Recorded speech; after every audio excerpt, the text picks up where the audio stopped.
Hello everyone, welcome to my channel Leisure Escape। आज ready হয়ে মেখলা চাদর পরে বেরিয়ে পড়েছি।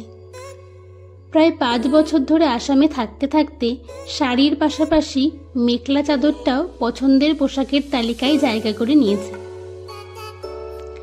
আজ হাজবেন্ডের ছুটি, তাই ঠিক করলাম লাঞ্চটা বাইরেই সারবো। যেমনি ভাবা তেমনি কাজ। যাচ্ছি একটা অথেন্টিক অ্যাসামিস রেস্টুরেন্ট চৌকাতে, যেটা রয়েছে জোরহাটের মিঠাপুকুরি রোডে।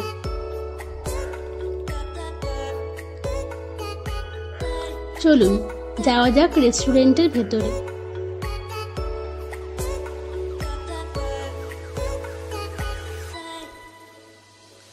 ভেতরের অ্যাম্বিয়েন্সটা ছিল ঠিক এই রকম।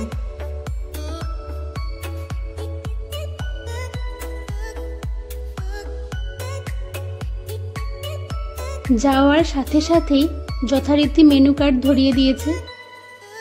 যতই মেনু কার্ড উল্টে পাল্টে দেখি না কেন, আসলে আমরা মনে মনে ভেবেই এসেছি আজ আসামের ফেমাস ডাকথালি ট্রাই করব। অর্ডার দেওয়ার 10 মিনিটের মধ্যেই চলে এলো থালি।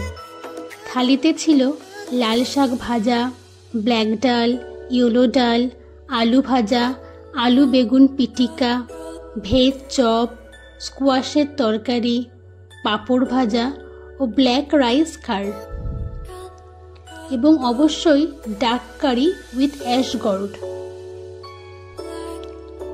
এর আগেও কয়েকবার অ্যাসামিস কুইজিন ট্রাই করেছি।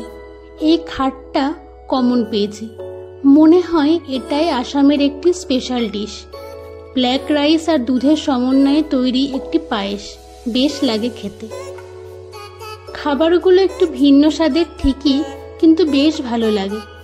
আসামে এলে অ্যাসামিস কুইজিন কিন্তু অবশ্যই ট্রাই করে দেখবেন। বাঙালি মানেই ভোজন রসিক, এবং দুপুরে খাবার পরে একটা মাস্ট জব হলো ভাত ঘুম। তাই আমরাও ফিরছি ঘরে। দেখা হবে পরের ভিডিওতে। ভিডিওটি ভালো লাগলে লাইক, কমেন্ট এবং শেয়ার করতে ভুলবেন না। এরকম আরও ভিডিও দেখতে চাইলে আমার চ্যানেলটিকে সাবস্ক্রাইব করে দেবেন।